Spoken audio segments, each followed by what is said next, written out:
Hello बच्चों, this is Aftab Siddiqui और आज लेकर आ गए हैं एटम्स का थर्ड लेक्चर, जिसके अंदर हम लोग पढ़ेंगे एटॉमिक स्पेक्ट्रम। तो एटॉमिक स्पेक्ट्रम को पढ़ने से पहले हम लोग समझ लेते हैं कि स्पेक्ट्रम क्या है, क्योंकि क्लास 10th में आप स्पेक्ट्रम सुने होंगे कि स्पेक्ट्रम क्या होते हैं कि जब कोई वाइट लाइट को हम किसी प्रिज्म से पास कराते हैं तो वो 7 कलर में डिवाइड हो जाता है। तो उनके सामने जब आप स्क्रीन पे उसको ऑब्टेन करते हैं सातों कलर को, तो वो एक स्पेक्ट्रम बनता है। तो उसी को हम लोग स्पेक्ट्रम करते हैं, मतलब जो स्क्रीन पे जो 7 कलर में लाइट डिवाइड हो चुका है, जैसे वाइट लाइट को प्रिज्म से पास कराए तो पास कराने के बाद 7 कलर में डिवाइड हो चुका है। अगर आप चाहें तो इस डायग्राम से आप समझ सकते हैं। तो चलिए देखिए, पहले हम लोग एक प्रिज्म लेते हैं। तो ये प्रिज्म है।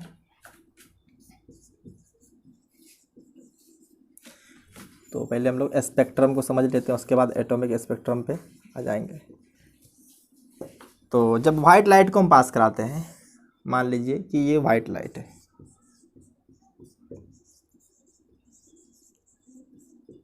वाइट लाइट मतलब सनलाइट जो आती है उसको हम लोग वाइट लाइट कहते हैं, क्योंकि ये कई कलर का कॉम्बिनेशन होता है और इसके अंदर बेसिक कलर जो होती है वो 7 तरह के होते हैं। और यहाँ पे सामने हम लोग स्क्रीन रखते हैं। तो ये स्क्रीन है।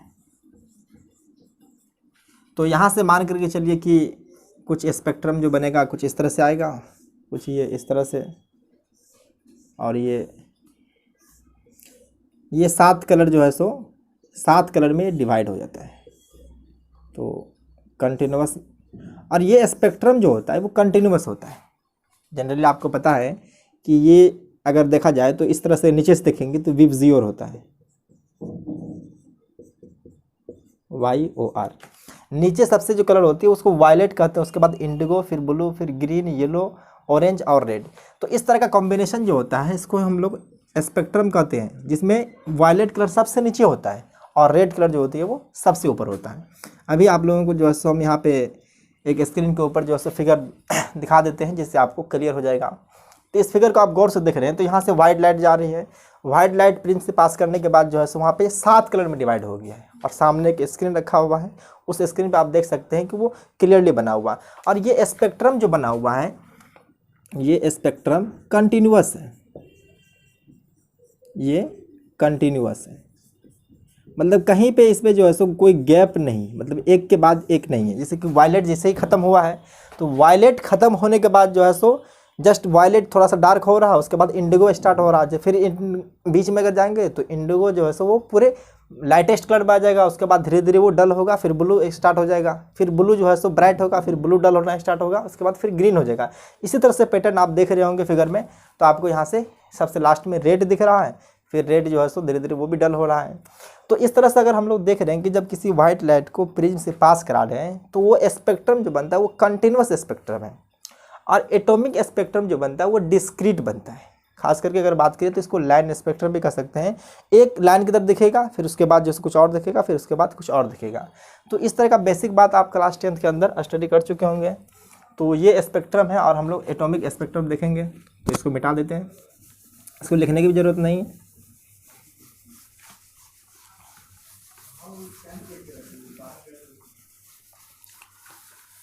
तो एटॉमिक स्पेक्ट्रम 2 तरह के होते हैं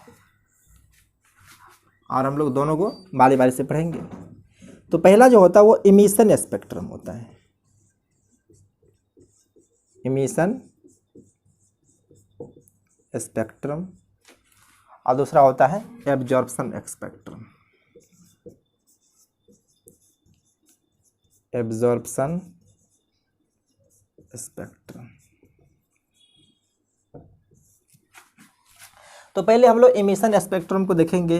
जो फिनोमेना इमिशन स्पेक्ट्रम के अंदर होगा वो सारी फिनोमेना जो है सो एब्जॉर्प्शन स्पेक्ट्रम के अंदर रिपीट होगा।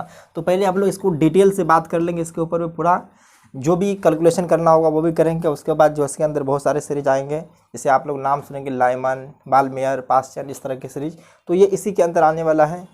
तो उनको हम लोग बारी बारी से देखेंगे और बहुत सारा न्यूमेरिकल भी इसके ऊपर डिस्कस करेंगे। तो पहले आप लोग हेडिंग लगाइए इमिशन स्पेक्ट्रम। तो इतना लिख लेना है, एटॉमिक स्पेक्ट्रम 2 तरह के होते हैं, इमिशन स्पेक्ट्रम और एब्जॉर्प्शन स्पेक्ट्रम।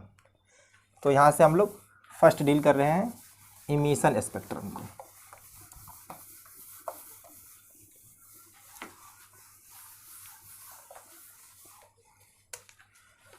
तो फर्स्ट वाला पार्ट है एमिशन स्पेक्ट्रम। इमिशन स्पेक्ट्रम हम लोग जो सिर्फ हाइड्रोजन, खास करके जैसे बोर मॉडल इससे पहले पढ़ चुके हैं, तो बोर मॉडल के लिए जो भी हम लोग बात किए थे वो हाइड्रोजन एटम, मतलब बोर मॉडल के अंदर जो भी बात हुई थी वो सिर्फ हाइड्रोजन एटम के लिए एप्लीकेबल था, क्योंकि हाइड्रोजन एटम जो है वो सिंपलेस्ट एलिमेंट है जिसके अंदर सिर्फ एक ही प्रोटॉन होता है और उसको स्टडी करना जो है सो आसान है। तो पहले हाइड्रोजन एटम को किसी हम लोग सील्ड ट्यूब के अंदर रखेंगे। तो यहाँ पे बना रहे हैं कि सील्ड ट्यूब है, इस तरह से मान लिए कि ये सील्ड ट्यूब है, सिलेंड्रिकल ही बनाते हैं। इसके अंदर हम लोग एटॉमिक गैस रखेंगे। तो खास करके हम लोग अभी हाइड्रोजन के बारे में बात कर रहे हैं, तो ज़रूरी नहीं कि हाइड्रोजन ही गैस हो, कोई और भी तरह का हो सकता है। तो इस तरह से सिंबल देख दिए कि ये एटॉमिक गैस को रिप्रेजेंट कर रहा है, ये है एटॉमिक गैस। चाहे तो ये हाइड्रोजन भी हो सकता है, हीलियम भी हो सकता है, नाइट्रोजन भी हो, चाहे आर्गन भी हो, तो हर तरह के हो सकते हैं। अब इसको जब हम हीट करेंगे, जैसे कि आप जानते हैं कि कोई भी मटेरियल जो होते हैं वो रेडिएशन इमिट करते हैं। खास करके जो अगर आप देखेंगे किसी रूम में अगर गर्म ऑब्जेक्ट को रख देते तो रेडिएशन के थ्रू जो है अपना हीट को रिलीज कर देता है। तो उसी तरह से अगर कोई भी ऑब्जेक्ट होता है तो वो रेडिएशन इमिट करते ही रहता है, लेकिन जब हम उसको हीट करते हैं तो कुछ ज़्यादा ही रेडिएशन इमिट करता है। तो इस एटॉमिक गैस को हम लोग इलेक्ट्रिक करंट के हेल्प से इसको हीट कर देते हैं। यहाँ पे जो है सो इलेक्ट्रिक कॉइल लगा देंगे, जैसे टंगस्टन के बारे में आप जानते हैं कि टंगस्टन के वायर में जो होता है अगर उसको हम उससे करंट फॉलो करते हैं तो बहुत ज़्यादा हीट हो जाता है। तो उसके हेल्प से हम इसको हीट करेंगे, तो हीट करने के बाद इससे रेडिएशन निकलेगा, तो हम इसको हीट कर देते हैं। लिख देते हैं हीटेड विथ इलेक्ट्रिक करंट। इसको जब इलेक्ट्रिक करंट के हेल्प से अगर हीट करेंगे तो इनसे होकर के जो है सो बहुत सारा रेडिएशन निकलेगा। तो इस रेडिएशन को हम लोग पार्टिकुलर एक स्लिट से पास कराते हैं। इसे स्लिट मतलब होता है कि जैसे कि एक कार्डबोर्ड बड़ा सा है, उसको बीचों बीच काट देंगे, थोड़ा सा पतला स्लिट, तो उससे जो है सो आपको लीनियर लाइन दिखाई जाएगा, मतलब एक लीनियर लाइन की तरह जो है सो पूरा ये जो जाएगा स्पेक्ट्रम, मतलब कोई भी लाइट जाएगी तो बिल्कुल इस तरह से दिखेगा, जो कि अभी हम लास्ट में फिगर में यहाँ पे डाल देंगे, उसके अंदर आप देख करके क्लियरली समझ सकते हैं। तो इनके सामने जो है सो हम लोग एक स्लिट लगाए थे, मान लीजिए कि ये स्लिट है। अब स्लिट से होकर के जो रे निकलेगा वो सिंपल मान लिए कि एक रे निकला, इसे मान लिए कि एक रे। अब ये रे जो होगा वो टोटल इस प्लेन में होगा। तो ये अभी इस प्लेन को जनरली हम लोग जब प्रिज्म से पास कराएंगे, ये प्रिज्म है, तो ये रेडिएशन है, मान लीजिए कि ये जो निकला है वो रेडिएशन है। किस गैस का है? ये एटॉमिक गैस, जो इस एटॉमिक गैस को निकले हैं, जिससे हम लोग अभी देखे थे इससे पहले कुछ देर पहले कि जब वाइट लाइट को किसी प्रिज्म के थ्रू पास कराते हैं, ये है प्रिज्म, ये प्रिज्म। प्रिज्म से पास कराने के बाद होता है कि ये अपने कॉन्स्टिट्यूएंट कलर में स्प्लिट कर जाता है। तो यहाँ पे हम लोग सामने स्क्रीन रखते हैं और स्क्रीन रखने के बाद जो जो कलर होगा इस कलर को ऑब्टेन कर सकते हैं सामने में। तो ये है स्क्रीन, ये स्क्रीन है। तो इनको जब हम यहाँ से मान के चलिए देखें तो ये कुछ इस तरह से स्प्लिट हुआ। स्प्लिट होने के बाद जो देखा गया कि ये कंटिन्यूअस न बन करके एक लाइन स्पेक्ट्रम बनना है, मतलब देखा जाए तो सिर्फ यहाँ पे कुछ पार्टिकुलर वेवलेंथ यहाँ पे मिला, फिर यहाँ पे मिला और यहाँ पे मिला। जो ये स्पेक्ट्रम है यहाँ पे लिख सकते हैं स्पेक्ट्रम, ये डिसकंटिन्यूअस है।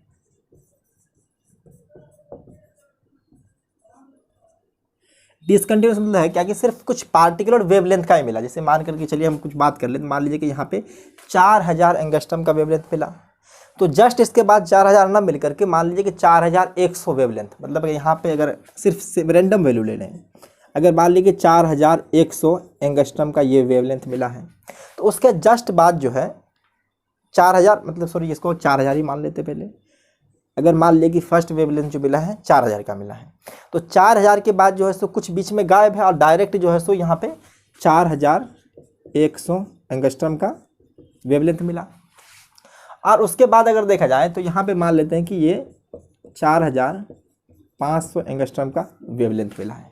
तो कहने का मतलब है कि इससे पहले जो हम लोग व्हाइट लाइट को स्प्लिट कर रहे थे तो वहाँ से जो स्पेक्ट्रम बनती थी वो कंटिन्यूअस था, लेकिन जब एटॉमिक गैस का स्पेक्ट्रम को देखा गया कि वो डिस्क्रीट है, मतलब एक है उसके बाद जो है बीच में गायब है, फिर उसके बाद एक है, फिर उसके बाद गायब है। मतलब जैसे कि इसको हम स्क्रीन पे देखेंगे, अगर इसको यहीं से स्क्रीन को सामने कर लेते हैं तो मान लेते हैं कि यहाँ पे एक स्पेक्ट्रम हमको दिखा कुछ पार्टिकुलर वेवलेंथ का, उसके बाद फिर यहाँ पे देखा, फिर यहाँ पे देखा, और उसके बाद यहाँ पे देखा। इनके बीच में जो है सो सारा सारा डार्क है। अगर मान लीजिए कि यहाँ पे कुछ, अगर रैंडम कुछ कलर मान लेते हैं कि अगर मान लीजिए कि यहाँ पे वायलेट मिला, उसके बाद जो है सो ग्रीन मिला, उसके बाद येलो मिला, उसके बाद मान लीजिए कि रेड है, क्योंकि ये बीच में का जो जितने भी स्पेक्ट्रम है ये सारे के सारे गायब हैं। अभी हम यहाँ पे स्क्रीन पे फोटो लगा देते हैं ताकि आपको 3D में विजुअलाइज हो जाएगा। तो इस तरह से कुछ पार्टिकुलर वेवलेंथ ही मिल रहा था। मतलब जिस तरह से आप देखिए कि यहाँ पे स्लिट से जैसे ही रेडिएशन गया है, तो इस रेडिएशन को जब प्रिंस से पास कराए तो प्रिंस से पास करने के बाद जो है इसको कंटिन्यूअस बनना चाहिए, लेकिन वैसा ना हो करके जैसे कि पिछले केस में हम लोग देखे थे कुछ लाइन स्पेक्ट्रम यहाँ पे बना, कुछ यहाँ पे बना, कुछ यहाँ पे बना है। तो इसी तरह से हम लोग इसको चाहें तो लिख सकते हैं, यहाँ पे लिख सकते हैं only few wavelength were present on screen.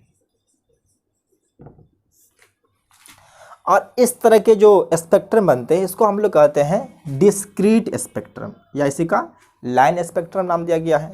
तो इसको जो कहते हैं डिस्क्रीट स्पेक्ट्रम, डिस्क्रीट स्पेक्ट्रम। और ये सिर्फ लाइन की तरह ही निकल रहा है तो इसको लाइन स्पेक्ट्रम भी कहा जाता है, लाइन स्पेक्ट्रम। क्योंकि जो वाइट लाइट का स्पेक्ट्रम बनता है और जो एटॉमिक गैस का स्पेक्ट्रम बनना, दोनों में काफ़ी डिफरेंस है। क्योंकि डिफरेंस जो यहाँ पे किस वजह से आया है, क्योंकि इससे पहले अगर देखेंगे तो रदरफोर्ड मॉडल भी जो है सो इसको एक्सप्लेन नहीं कर पाया था कि ये कुछ पार्टिकुलर वेवलेंथ ही क्यों मिल रहा है। उसके बाद जब बोर मॉडल आया तो बोर मॉडल के द्वारा जो है पूरा ये क्लियर कट कर बता दिया कि जो कुछ पार्टिकुलर वेवलेंथ ही जो ऑब्टेन हो रहा है इसके पीछे क्या रीजन है। अभी हम लोग उसी को समझेंगे। तो ये जो फिनोमेना हो रहा था इसका नाम जो है दिया गया डिस्क्रीट स्पेक्ट्रम, या इसी को स्पेक्ट्रल लाइन। तो अभी हम यहाँ पे जो है सो 3D फिगर लगा देते हैं, आप उसको समझ सकते हैं। तो सामने जो है सो अगर फिगर देख रहे होंगे तो फिगर में जो है सो वहाँ पे कुछ रेडिएशन निकला है जो एटॉमिक गैस का रेडिएशन है, और उस रेडिएशन को जो है सो प्रिंस से पास कराया और सामने जो है स्क्रीन रखा गया है। तो स्क्रीन पे देख रहे हैं कि जो कुछ पार्टिकुलर वेवलेंथ ही प्रेजेंट हुआ है। वहाँ पे 3 कलर लिया गया है, तीनों कलर में देख रहे हैं कि कुछ लाइन की तरह है, फिर बीच में जो है सो गायब है, फिर लाइन है, फिर गायब है, फिर इस तरह से जो है सो स्पेक्ट्रम बन रहा है। लेकिन इनके बीच का अगर डिस्टेंस भी देखेंगे तो कोई फिक्स डिस्टेंस नहीं है। आप देख रहे हैं कि उसके बीच का डिस्टेंस भी जो है सो रेगुलर नहीं है, मतलब कुछ कुछ है। मतलब अगर मान ले एक 10 मीटर है तो अगला जरूरी नहीं कि 20 मीटर ही हो, 10 मीटर का गैप है, कुछ भी हो सकता है, 15 मीटर हो सकता है, 20 मीटर हो सकता है, 25 मीटर हो सकता है। और वो कितना होगा इसका फॉर्मूला जो है सो हम लोग देखेंगे, उससे ऑब्टेन कर सकते हैं। तो इतना आप लोग इसको देख लिए तो इसको नोट कीजिए। आप इसके बाद ये जो फिनोमेना हुआ है उसको हम लोग समझेंगे। तो इतना ही नहीं, खास बात ये है कि अगर मान के चलिए ये तो अभी किसी एक गैस के लिए, अगर हम सिर्फ हाइड्रोजन गैस के लिए लिए तो उसका जो स्पेक्ट्रम बना किसी तरह से, मतलब कुछ पार्टिकुलर वेवलेंथ या मान लीजिए कि 4000 आया था, 4100 आया था, 4400 आया था। उसके बाद इसमें हाइड्रोजन गैस को हटा करके जब हीलियम गैस रखते हैं तो हीलियम गैस का जो स्पेक्ट्रम बनना उसका कुछ अलग बन रहा है। उसी तरह से अगर हम नियॉन डाल दें इसके अंदर तो उसका भी स्पेक्ट्रम कुछ अलग बन रहा है। तो यहाँ से देखा जा रहा है कि जब हम एटॉमिक गैस को चेंज करते हैं तो एटॉमिक गैस को चेंज करने के बाद जो है सो स्पेक्ट्रम चेंज कर रहा है। ये जो डिस्क्रीट स्पेक्ट्रम बन रहा है वो चेंज हो रहा है। तो यहाँ से पता चल रहा है कि अलग अलग गैस के लिए जो उसका एक स्पेसिफिक या कैरेक्टरिस्टिक स्पेक्ट्रम होता है जिसको डिस्क्रीट स्पेक्ट्रम कहते हैं। तो यहाँ से हम लोग लिख सकते हैं, इसके जस्ट नीचे लिखिएगा, एवरी गैस हैज़, ये कौन सा गैस है, एटॉमिक गैस के बारे में बात कर रहे हैं। तो यहाँ से लिख ही सकते हैं, every atomic gas has its own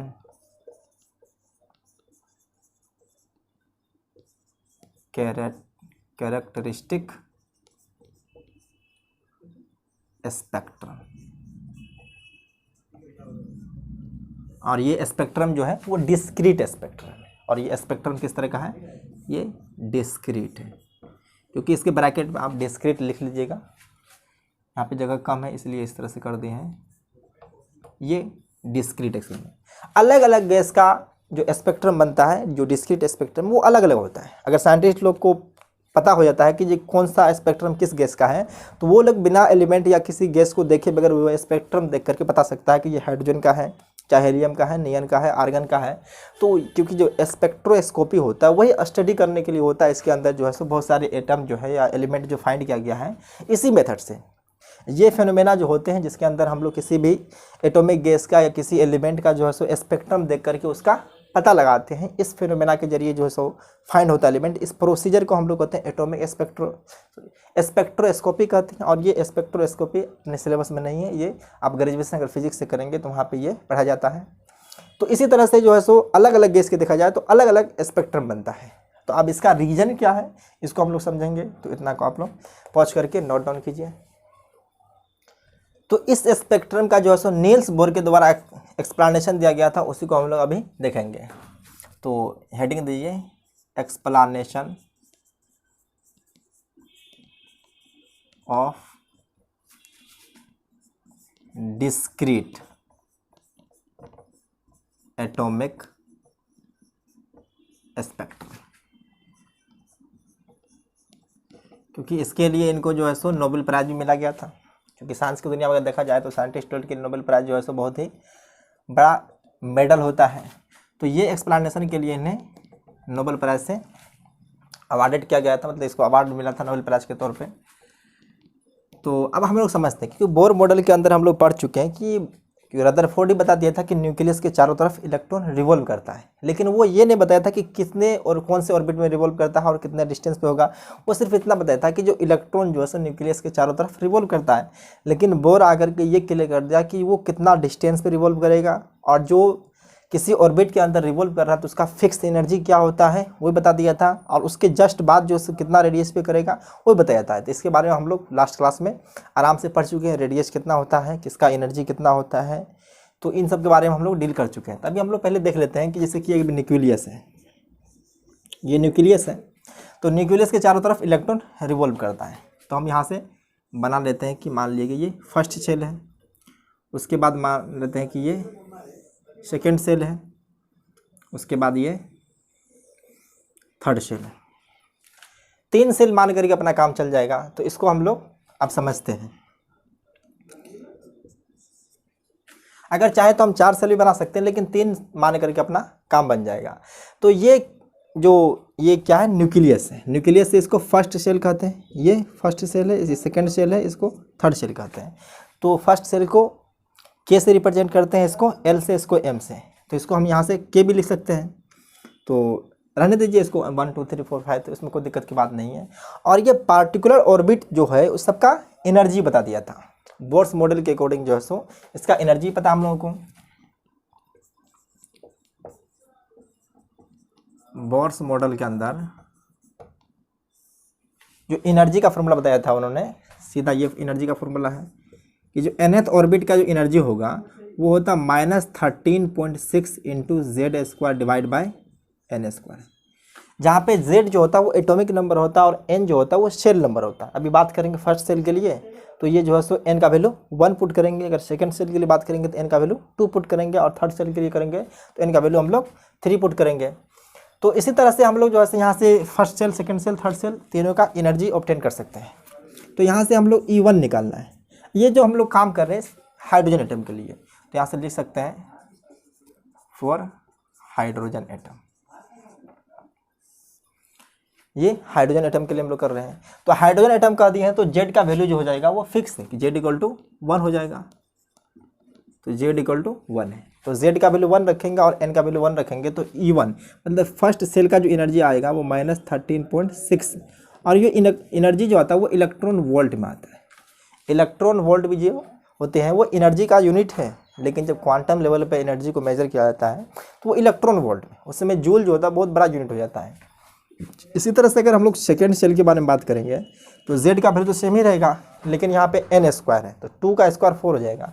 अगर इसको आप डिवाइड करेंगे तो ये आता है -3.2 4 इलेक्ट्रॉन वोल्ट। इसी तरह से थर्ड शेल का अगर हम लोग एनर्जी निकालना चाहें तो यहाँ से 9 से डिवाइड करेंगे, तो 9 से डिवाइड करने के बाद जो है सो इसका रिजल्ट आता है -1.81 इलेक्ट्रॉन 51 होता है। यहाँ से 51 इलेक्ट्रॉन वोल्ट होता है। इसको डिवाइड करेंगे तो सीधा आ जाएगा। देखिए इसको डिवाइड करेंगे तो ये आ जाएगा। अभी हम डेटा थोड़ा चेक कर लेते हैं।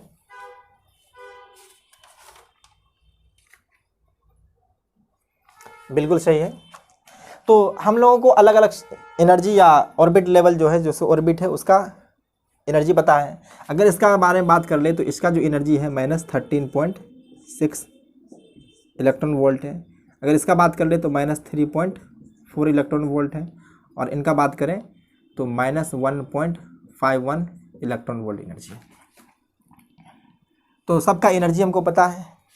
तो अभी हम जानते हैं कि जैसे कि अभी इलेक्ट्रॉन जो है सो इसमें भी रिवॉल्व कर रहा होगा। मान लीजिए अभी हाइड्रोजन एटम है, तो हाइड्रोजन एटम में होते क्या है कि सिर्फ एक ही इलेक्ट्रॉन होता है, एक इलेक्ट्रॉन होता है, और न्यूक्लियस के अंदर एक प्रोटॉन होता है। तो यही इलेक्ट्रॉन न्यूक्लियस के चारों तरफ जो है रिवॉल्व करता है, या इसे कह सकते हैं पॉजिटिव चार्ज के चारों तरफ ये रिवॉल्व कर रहा है। तो अगर हम यहाँ पे हीट कर दें, जैसे अब लोग अभी देखे थे कि जो इलेक्ट्रिक करंट की मदद से हम इसको हीट सप्लाई किए थे, हीट सप्लाई करने के बाद क्या होगा कि इलेक्ट्रॉन के पास एनर्जी मिलेगा। अब एनर्जी लेने के बाद जो है सो या तो इलेक्ट्रॉन इस एनर्जी लेवल, मतलब ये ऑर्बिट जो है सो इसका नाम एनर्जी लेवल भी कहा गया है, तो या तो फर्स्ट एनर्जी लेवल में ये रिवॉल्व कर सकता है, या तो सेकेंड में कर सकता है, या तो थर्ड में कर सकता है। यानी कि फर्स्ट के बाद कहीं सेकेंड और फर्स्ट के बीच में कोई भी ऐसा ऑर्बिट नहीं है जहाँ पे इलेक्ट्रॉन रिवॉल्व कर सकता है। बोर मॉडल का यही स्पेसिफिक बात था कि इलेक्ट्रॉन जो सो सिर्फ स्पेसिफिक ऑर्बिट में ही रिवॉल्व करेगा, और वो स्पेसिफिक ऑर्बिट का जो एनर्जी होता है वो भी फिक्स होता है, और ये इलेक्ट्रॉन का वही एनर्जी होगा जो उस ऑर्बिट का एनर्जी होगा। तो फर्स्ट सेल में अगर रिवॉल्व कर रहा है तो फर्स्ट सेल के अंदर जो इलेक्ट्रॉन है, तो अभी इलेक्ट्रॉन का भी एनर्जी यही है। अगर हम इसको हीट सप्लाई कर रहे हैं, तो अगर हीट सप्लाई करने के बाद अगर इसका एनर्जी इंक्रीज करेगी, अगर देखेंगे तो इसका एनर्जी कम है, इसका ज़्यादा। अगर नेगेटिव वैल्यू में अगर देख रहे हैं कि अगर न्यूमेरिकल वैल्यू अगर घट रहा है नेगेटिव साइन के साथ, तो इंक्रीज कर रहा है, तो इनका एनर्जी कम है और इसका ज़्यादा है। तभी हम यहाँ पे अगर ऑर्डर दिखा दें तो E1 जो है सो छोटा है E2 से, और E2 जो छोटा है E3 से। तो इस तरह से एनर्जी का ऑर्डर है। तो अगर हम यहाँ पे हीट सप्लाई करेंगे, तो हीट सप्लाई करने के बाद जो है सो इन दोनों के बीच का एनर्जी डिफरेंस, इन दोनों के बीच का अगर एनर्जी डिफरेंस देखेंगे तो यहाँ से हम निकाल सकते हैं कि जो E2 माइनस E1, इनके बीच का अगर एनर्जी लेवल देखें तो -13.6, सॉरी E2 करना है तो -3.4, माइनस में 13.6। अगर इसको आप करेंगे तो -3.4 आ जाएगा, और ये प्लस हो जाएगा, ये 13.6 है, तो लगभग 10.2 इलेक्ट्रॉन वोल्ट, मतलब ये 10.2 इलेक्ट्रॉन वोल्ट। अगर इलेक्ट्रॉन को अगर हम 10.2 इलेक्ट्रॉन वोल्ट एनर्जी और सप्लाई कर दें, तो ये इलेक्ट्रॉन जंप कर करके सेकेंड ऑर्बिट में जा करके रिवॉल्व करना स्टार्ट कर देगा। क्योंकि देखिए इनके बीच में अगर हम कुछ भी एनर्जी दें तो इसके काम का कोई है नहीं। अगर यही एनर्जी अगर हम 10.2 इलेक्ट्रॉन वोल्ट इसको सप्लाई कर दे तो ये सेकेंड ऑर्बिट में पहुंच जाएगा, क्योंकि इलेक्ट्रॉन एक्साइट करेगा, एक्साइट करने के बाद जो है सो सेकेंड ऑर्बिट में पहुंच जाएगा। तो पहले हम लोग एक एक बात को बारी बारी से लिखते हैं। तो यहाँ पे फर्स्ट लिख रहे हैं on supply heat electron absorb energy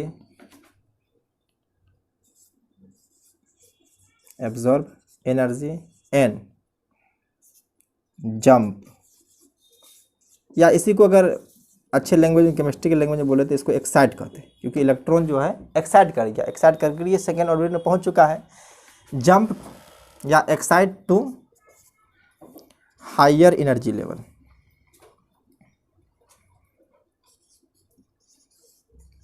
higher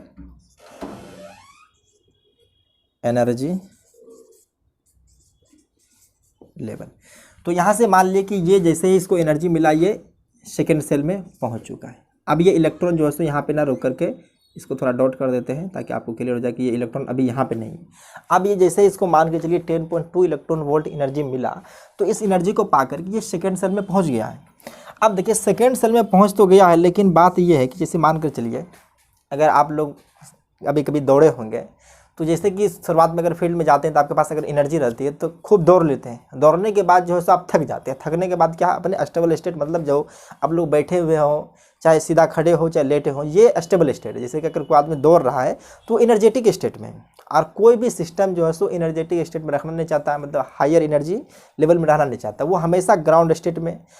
कोई आदमी या किसी भी तरह का चीज़ जो है सो, अगर जैसे कि मान के आप दौड़ रहे हैं तो आप एनर्जेटिक हैं, और कितना देर एनर्जेटिक रहेंगे, मतलब मैक्सिमम 10 मिनट, 20 मिनट, 25 मिनट, हमेशा के लिए तो नहीं हो सकते हैं, लेकिन आपको कहा जाए अगर बैठने के लिए तो आप 10 घंटा 12 घंटा भी बैठ के या लेट करके टाइम गुजार सकते हैं, क्योंकि ये आपका स्टेबल स्टेट है। तो उसी तरह से इलेक्ट्रॉन को जैसे ही एनर्जी मिला है, अब जंप करके सेकेंड ऑर्बिट में पहुंच गया है, लेकिन सेकेंड ऑर्बिट में ये हाईली अनस्टेबल हो जाता है। अब ये हाईली अनस्टेबल है तो यहाँ पे लिख सकते हैं electron is highly unstable in excited state, या इसी को कह सकते हैं higher energy level, higher energy level. देखिए एक एक बात को हम समझा रहे हैं और उसको लिखते भी जा रहे हैं, ताकि आप अगर कॉपी को रिवाइज करेंगे तो किसी तरह का डाउट नहीं रहना चाहिए कि जैसे इलेक्ट्रॉन की एनर्जी मिला, एनर्जी पा करके वो सेकेंड ऑर्बिट में पहुंच चुका है, लेकिन सेकेंड ऑर्बिट में जाने के बाद जो है उसका स्टेबिलिटी है बहुत ही कम हो चुका है। मतलब अगर एनर्जी को देखा जाए, अगर ज़्यादा एनर्जी है तो सिस्टम जो होता है वो कम स्टेबल होता है। तो जैसे ही ये सेकेंड ऑर्बिट में पहुंचा, वहाँ पे खुद को हाईली अनस्टेबल फील कर रहा है, तो अब ये इलेक्ट्रॉन फिर जंप करेगा। अब जाते वक्त ये एनर्जी लिया है, तो आप फिर जैसे ही जंप करके फर्स्ट सेल में आएगा तो आप इसको एनर्जी देना भी तो पड़ेगा। जैसे एनर्जी खा के ऊपर गया था, तो अब जब नीचे आएगा तो इसका मतलब एनर्जी को इमिट करेगा। अब ये एनर्जी इमिट करेगा, और जो एनर्जी इमिट करेगा वो रेडिएशन के फॉर्म में होगा। और रेडिएशन को हम लोग जानते हैं डबल नेचर की वजह से फोटोन भी कहते हैं। तो इस बात को हम लोग मिटा देते हैं, क्योंकि ये जो एनर्जी लेवल था इसको मिटा रहे हैं।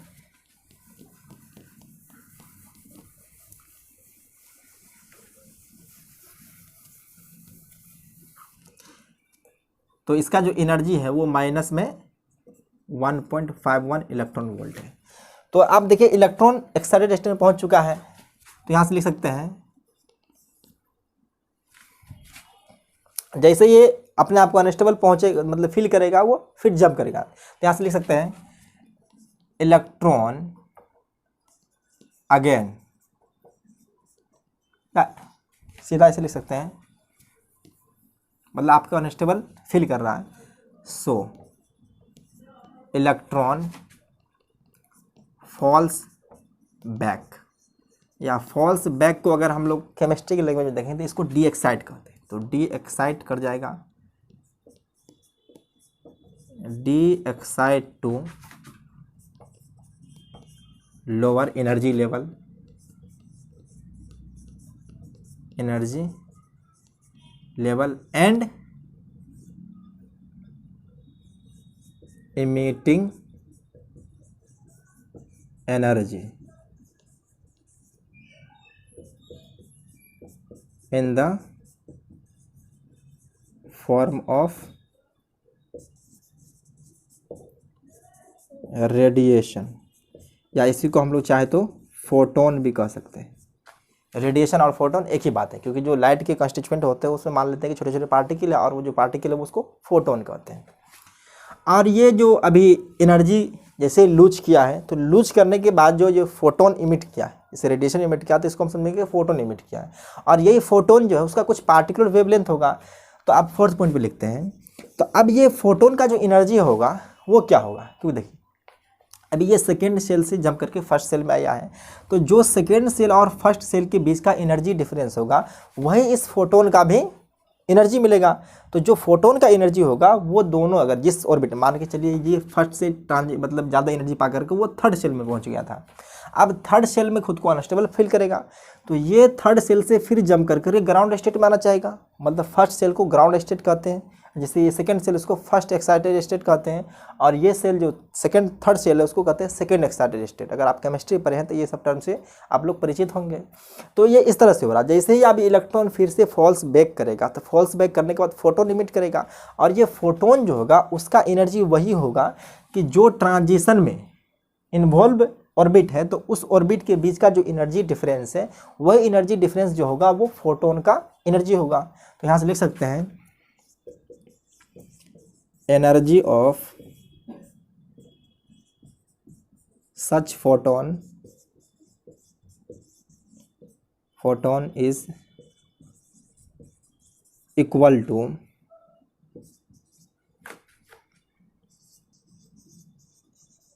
एनर्जी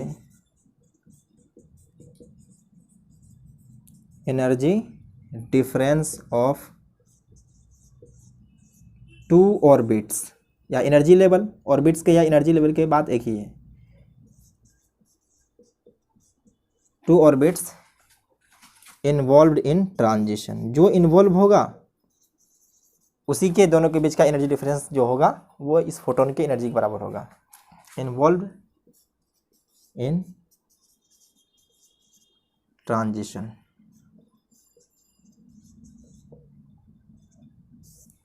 इतना बात है। तो अब ये इलेक्ट्रॉन जो है जंप करके फिर से अपने ग्राउंड स्टेट में आ गया है, इस दौरान अपने फोटोन वो इमिट किया या रेडिएशन इमिट किया है, तो उस फोटोन का जो एनर्जी है अब हम लोगों को पता चल चुका है। अब ये एनर्जी जो पता चल गया तो इस फोटोन की एनर्जी अगर से हम लोग यहाँ से वेवलेंथ को डिफाइन कर सकते हैं, क्योंकि वेवलेंथ का अगर एनर्जी पता है तो आप वेवलेंथ का फोटोन का वेवलेंथ अगर पता है या एनर्जी पता है तो आप वहाँ से वेवलेंथ निकाल सकते हैं। अगर हम लोग फोटोन के लिए बात करें तो फोटोन का जो एनर्जी होता है वो एनर्जी होता है hc/λ। ये है फोटोन का एनर्जी, ये फोटोन का। अब हम लोगों को एनर्जी डिफरेंस भी मिल जाएगा, और जो एनर्जी ऑफ फोटोन होगा वो दोनों के बीच का जो एनर्जी डिफरेंस होगा वो हर कोई वैल्यू नहीं होगा। अगर देखेंगे तो इन दोनों के बीच का जो डिफरेंस है वो कुछ वैल्यू देगा, और थर्ड और फर्स्ट के बीच का जो एनर्जी डिफरेंस होगा वो भी कुछ वैल्यू देगा। ये कंटिन्यूअस वैल्यू नहीं दे रहा है, कुछ स्पेसिफिक वैल्यू ही देगा। इसलिए जो ऑब्टेंड हो रहा था स्क्रीन पे कुछ पार्टिकुलर वेवलेंथ ही मिल रहा था, क्योंकि आप जानते हैं कि जो इन ट्रांजिशन में इन्वॉल्व कर रहा है उनके बीच जो फोटोन की एनर्जी निकल रही है वो भी कुछ खास या स्पेसिफिक है। इसलिए जो इससे पहले स्पेक्ट्रम में देखा जा रहा था वो स्पेक्ट्रम में स्पेसिफिक ही वेवलेंथ क्यों नजर आ रहा है। अब इसका एक्सप्लेनेशन आपको समझ में आ गया कि जैसे ही ये इसको एनर्जी सप्लाई करेंगे तो हर तरह का एनर्जी को ये एब्जॉर्ब नहीं करेगा, कुछ पार्टिकुलर एनर्जी को एब्जॉर्ब करेगा जो इन दोनों के बीच का एनर्जी डिफरेंस के बराबर होगा। उस एनर्जी डिफरेंस को पा करके ये एक्साइट हो जाएगा।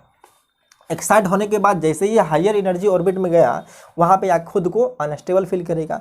जब उस दौरान फिर लौट करके ये ग्राउंड स्टेट में आएगा तो ग्राउंड स्टेट में आने के बाद जो है सो जैसे ही आएगा उस दौरान ये एनर्जी फिर से इमिट करेगा, जो एनर्जी खा चुका था उसको फिर ये बाहर करेगा, और जो बाहर कर रहा उसी से हम लोग रेडिएशन निकलेगा। रेडिएशन जो निकला उसको फोटोन कहेंगे, और उस पार्टिकुलर फोटोन का एनर्जी वैल्यू फिक्स है। अब एनर्जी वैल्यू फिक्स है तो वेवलेंथ भी फिक्स होगा। तो यहाँ से हम लोग इसको थोड़ा और आगे बढ़ाते हैं, तो इनको मिटा देते हैं। तो इसको मिटा दें टोटल। तो चलिए अब इनका काम भी ख़त्म है, तो चलिए थोड़ा सा अभी और रख देते हैं। अब अलग अलग ऑर्बिट का तो हम लोगों को एनर्जी का फॉर्मूला ही पता है, तो लिख लेते हैं यहाँ से। nth ऑर्बिट का जो एनर्जी निकालने का फॉर्मूला है अभी हम लोग शुरू में लिखे थे, तो जो जो ट्रांजिशन में इन्वॉल्व होगा उस ऑर्बिट का हम लोग एनर्जी निकालेंगे, फिर उसके बाद एनर्जी डिफरेंस निकालेंगे। एनर्जी डिफरेंस निकालने के बाद जो एनर्जी आएगा वही हो जाएगा फोटोन की एनर्जी। तो पहले जी इसका वैल्यू देख लीजिए, -13.6 है, Z² डिवाइड बाय n²। ये तो एनर्जी ऑफ ऑर्बिट निकल जाएगा आपको इससे। और एनर्जी ऑफ फोटोन, जो एनर्जी ऑफ फोटोन होगा वो कैसे निकल जाएगा, वो En2 - En1। मान लीजिए कि ये जंप करके सेकेंड सेल में पहुंचा था, और सेकेंड सेल से फिर जब फर्स्ट में आएगा तो सेकेंड सेल का एनर्जी माइनस फर्स्ट सेल का एनर्जी, तो यहाँ से एनर्जी ऑफ फोटोन मिल जाएगा। और ये एनर्जी ऑफ फोटोन जब आपको पता चल जाएगा तो यहाँ से वेवलेंथ निकाल सकते हैं, एनर्जी ऑफ फोटोन। अब फोटोन मिल गया तो hc/λ। अब ये लेमडा जो है, इस लेमडा का हर कोई वैल्यू होगा, सिर्फ स्पेसिफिक होगा, क्योंकि ये जो एनर्जी ऑफ फोटोन है ये भी स्पेसिफिक है, ये कुछ खास ही है, स्पेसिफिक है। तो ये वेवलेंथ जो होगा ये भी स्पेसिफिक ही होगा। अब ये एनर्जी अगर कंटिन्यूअस होता तो वेवलेंथ भी कंटिन्यूअस होता, लेकिन यहाँ पे एनर्जी का जो गैप देखा जा रहा है वो कुछ पार्टिकुलर है, क्योंकि एटम के चारों तरफ मतलब एटम के अराउंड जो रिवॉल्व करती है इलेक्ट्रॉन, वो हर किसी ऑर्बिट में नहीं करता है। कुछ पार्टिकुलर ऑर्बिट होता है जिसका एनर्जी फिक्स है, जिसका मोमेंटम भी फिक्स होता है, और एनर्जी कितना होता है, मोमेंटम कितना होता है, ये बोर्स मॉडल के द्वारा सारा एक्सप्लेन कर दिया गया है। ये सेकेंड लेक्चर में हम बात कर चुके हैं। तो यहाँ से जो निकला है, तो lambda will have some specific value, specific value. अब यहाँ से पता चल चुका कि लेमडा का जो वैल्यू है कुछ स्पेसिफिक ही वैल्यू होगा। तो अभी जो हम लोग स्क्रीन पे देख रहे हैं, तो वो स्क्रीन पे जो ऑब्टेन हो रहा था कुछ पार्टिकुलर ही लाइन की तरह दिख रहा था। वहाँ से पता चला कि जो स्पेक्ट्रम बनेगा यहाँ से, सो spectrum will form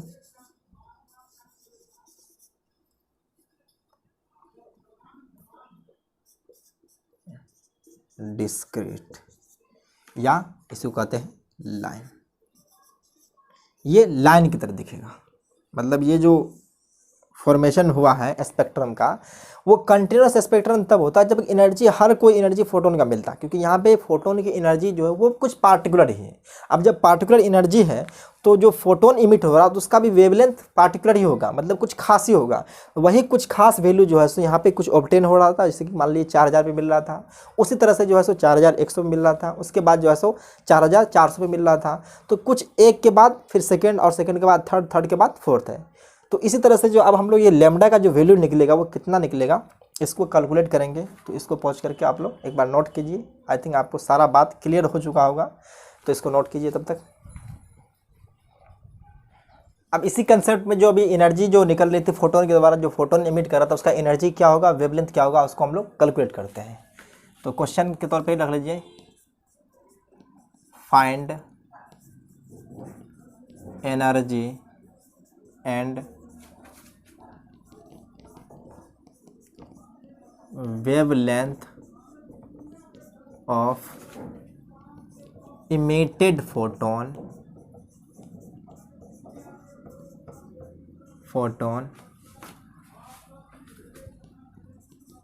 when it make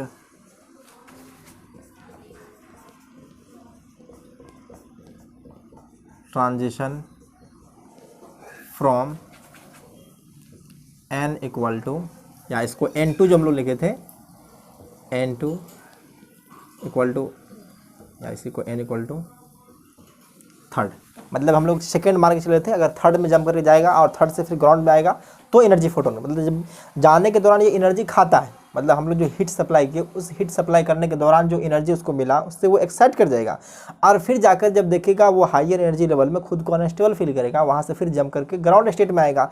तो उस दौरान एनर्जी जो रिलीज होती है वो मतलब हायर से लोअर में आता है। तो n इक्वल टू 3, तो n इक्वल टू 3 में जो है एनर्जी कुछ ज़्यादा होती है, तो वहाँ से n equal to 3 to n equal to 1। जरूरी नहीं कि n इक्वल टू 1 में ही आए, वो 2 में भी आ सकता है। और जो हम लोग काम करेंगे सारा का सारा अभी हाइड्रोजन एटम के लिए, फॉर हाइड्रोजन एटम।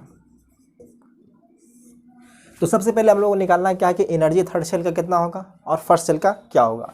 तो एक एक करके हम लोग निकालते हैं। तो यहाँ पे तो जनरली बोर्स मॉडल के अकॉर्डिंग हम लोग हर ऑर्बिट का एनर्जी लेवल जो है सो एनर्जी क्या होगा उसको फाइंड करने के लिए जानते हैं। तो यहाँ से हम लोग निकाल सकते हैं, जैसे जो एनर्जी ऑफ nth ऑर्बिट होता है,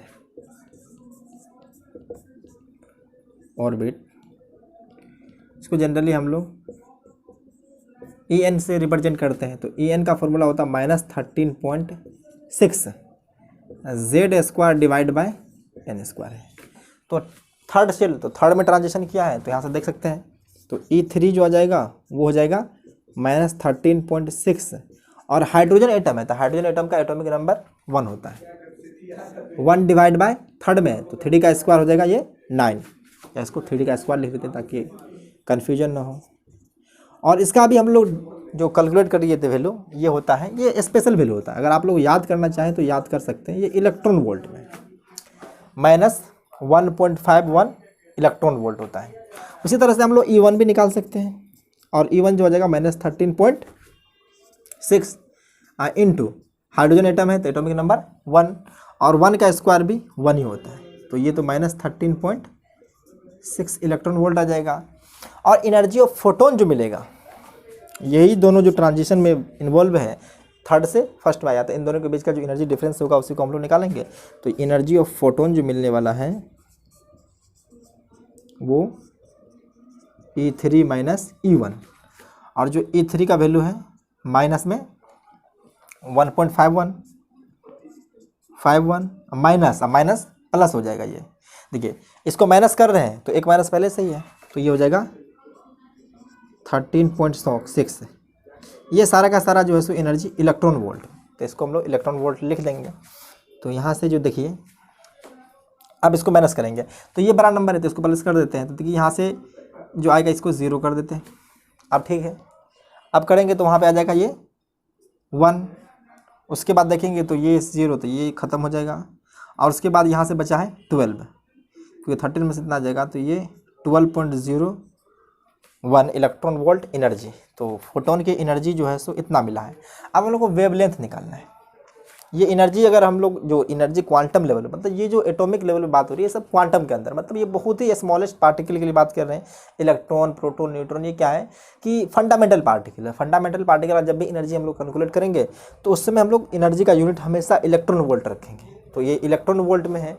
और 1 इलेक्ट्रॉन वोल्ट कितना होता है ये हम कई बार बात कर भी चुके हैं। तो 1 इलेक्ट्रॉन वोल्ट जो एनर्जी होता है 1.6 × 10⁻⁻19 जूल होता है। ये इस वैल्यू में, मतलब चाहे तो आप इसको कन्वर्ट भी कर सकते हैं। अब एनर्जी ऑफ फोटोन निकालना है, मतलब यहाँ से हम लोग जानते हैं कि एनर्जी ऑफ फोटोन जो होती है, एनर्जी का वैल्यू होता है hc/λ। तो फोटोन का एनर्जी तो पता है आपको यहाँ से, तो चलिए इसको वैल्यू रख देते हैं। ये कितना 12.01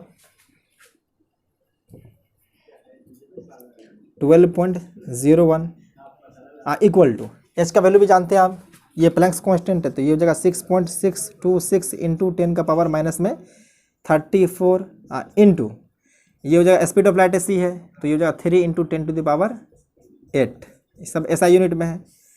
और यहाँ से लेमडा आ जाएगा, और ये लेमडा जो आएगा आपको मीटर में आएगा, क्योंकि जनरली लेमडा का हम लोग जब भी कैलकुलेशन करते हैं और रिजल्ट जो लिखते हैं या तो एंगस्ट्रम में लिखते हैं 10⁻⁻10 में, या तो उसको नैनोमीटर में लिखते हैं। तो इतना हम लोग नहीं करने जाएंगे, इतना करने नहीं जाएंगे। आपको एक शॉर्टकट फॉर्मूला बताते हैं, अब इसको यहाँ से कैलकुलेट कर सकते हैं। देखिए एनर्जी ऑफ फोटोन जो होती है वो एनर्जी ऑफ फोटोन को, ये कांस्टेंट है और ये भी कांस्टेंट है। अगर इन दोनों को मल्टीप्लाई करेंगे और दोनों को मल्टीप्लाई करने के बाद उसको कन्वर्ट कर देते हैं, तो ये जो एनर्जी, मतलब ये एनर्जी जो यहाँ पे जो एनर्जी हम लोग रखेंगे उसको इलेक्ट्रॉन वोल्ट में रखेंगे। चलिए यहाँ पे जो एनर्जी है ये इसको रखेंगे इलेक्ट्रॉन वोल्ट में। इलेक्ट्रॉन वोल्ट मतलब एनर्जी का वैल्यू जूल में रख करके इलेक्ट्रॉन वोल्ट में, और SC को मल्टीप्लाई करेंगे तो ये होता है 12,375, तो कुछ इस तरह से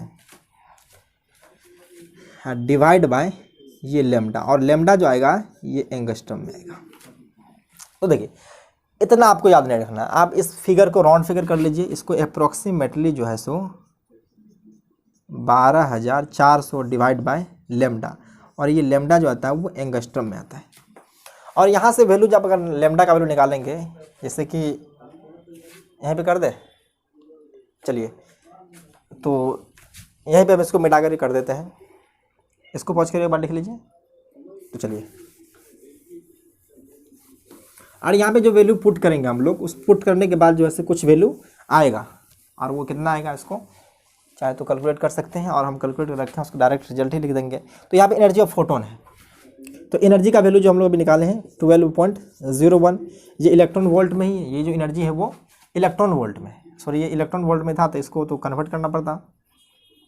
ये अगर इस तरह से निकालते हैं तो ये 12.01 इंटू इलेक्ट्रॉनिक चार्ज मतलब E, जो E होता है उसका वैल्यू होता है 1.6 × 10⁻⁻19, और यही होता है जूल में कन्वर्ट करना होता है इसको, तो इस तरह कर सकते हैं। मतलब जगह कम था इसलिए वहाँ पे हम E लिख दिए, तो इसको आप कैलकुलेट करेंगे तब भी पहुँचेगा, लेकिन इसको हम लोग इस्तेमाल न कर करके यहाँ से निकालेंगे। तो 12.01 डिवाइड बाय ये उतना ना पुट करके 12,400 कर देते हैं, और डिवाइड बाय ये लेमडा, और ये एंगस्ट्रम में आएगा। तो सीधा यहाँ से हम लोग को लेमडा जो मिल रहा है वो 12,400 और डिवाइड बाय 12.01 है। और इसको अगर डिवाइड करेंगे तो अप्रॉक्सीमेटली जो आंसर आएगा उसको हम लिख देते हैं। अगर ये देखेंगे तो ये वैल्यू जो होता है वो 104 एंगस्ट्रम, तो लगभग इतना के अप्रॉक्सीमेट होता है। अगर इसको आप डिवाइड करेंगे देख ही रहे हैं कि अगर 12 कर देगा तो उसके बाद कुछ ऐसे आकर के ये वैल्यू हो जाएगा।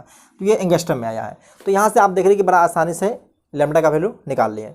तो हम लोग हर बार इतना नहीं करने जाएंगे, एक शॉर्टकट फार्मूला लगाते हैं, उसका जनरल फार्मूला ही कर देंगे। वहाँ से हम लोग जो है सो रीडबर्ग के द्वारा दिया गया था उसका इस्तेमाल करेंगे, और हर तरह के जो वेवलेंथ दिया होगा किस ऑर्बिट से कितना ट्रांजिशन करना है, मतलब ये तो बेसिक तरीका था।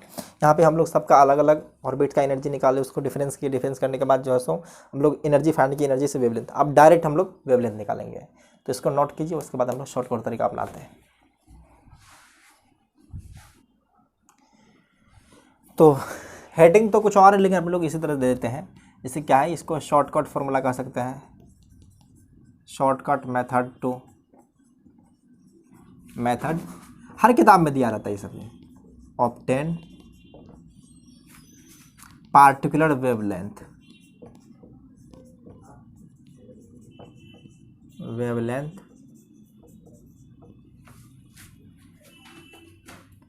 इन emitted wavelength of emitted photon। जो emitted photon है उसका वेवलेंथ हम लोग डायरेक्ट निकाल सकते हैं। तो एक बात तो हम लोग को पता है कि nth सेल का जो एनर्जी, nth सेल का जो एनर्जी होता है वो होता है -13.6 Z² डिवाइड बाय n²। देखिए यहाँ से अलग अलग आप एटम के लिए भी इस्तेमाल करेंगे तो एटॉमिक नंबर को बदल सकते हैं, और जो शेल नंबर है उनको भी बदल कर निकाल सकते हैं। तो जो एनर्जी ऑफ फोटोन निकला था वो कुछ इस तरह से, energy of photon equal to, अगर सेकेंड शेल मतलब अगर किस तरह से n2 से जंप करके n1 में आ रहा है तो इसको En1 लिखते हैं। तो इसका अगर वैल्यू देखेंगे तो यहाँ पे हम लोग n2 पुट कर देंगे, यहाँ पे शेल नंबर है तो एनर्जी ऑफ n2 में जो आ जाएगा वो En2 में आ जाएगा -13.6 Z² डिवाइड बाय n2 का स्क्वायर। तो n1 भी इसी तरह से आ जाएगा। तो यहाँ से -13.6 Z² डिवाइड बाय n2 का स्क्वायर, और ये माइनस, और एक माइनस उधर से आएगा तो प्लस हो जाएगा। तो अभी रहने दीजिए, इसको माइनस ही कर देते हैं, इसको ब्रैकेट में लिख देते हैं। तो माइनस में 13.6 Z² divide by n1²।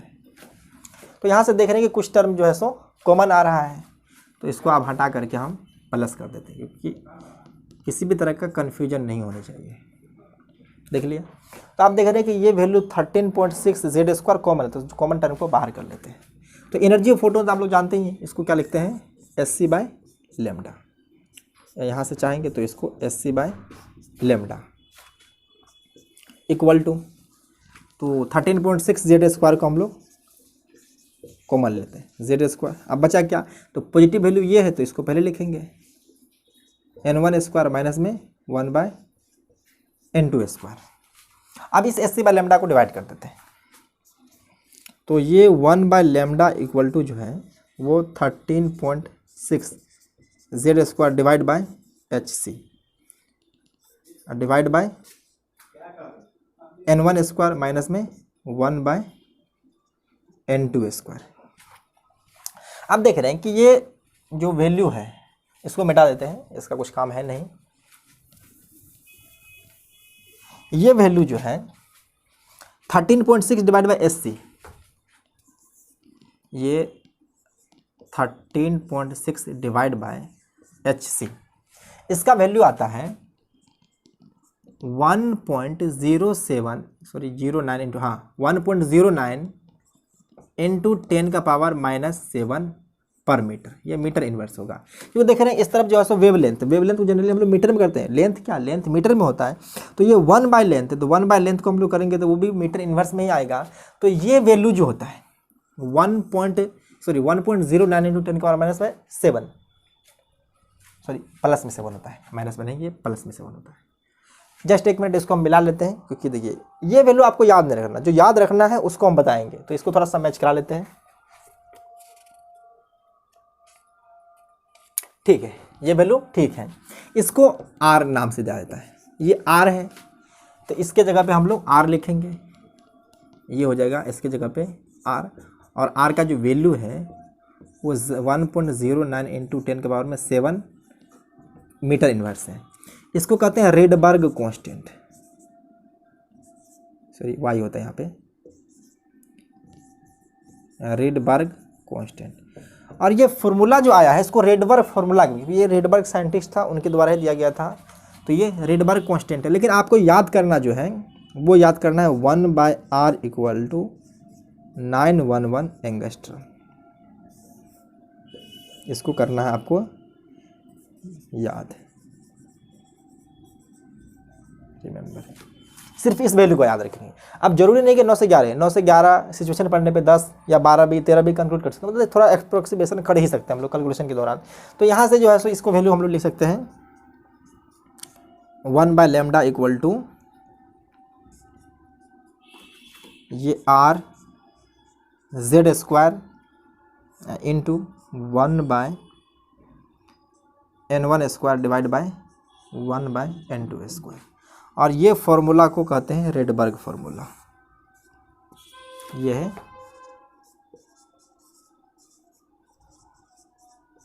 Rydberg formula. इसको आपको याद रखना है, इस फार्मूला को आपको याद रखना है, मेमोराइज इट।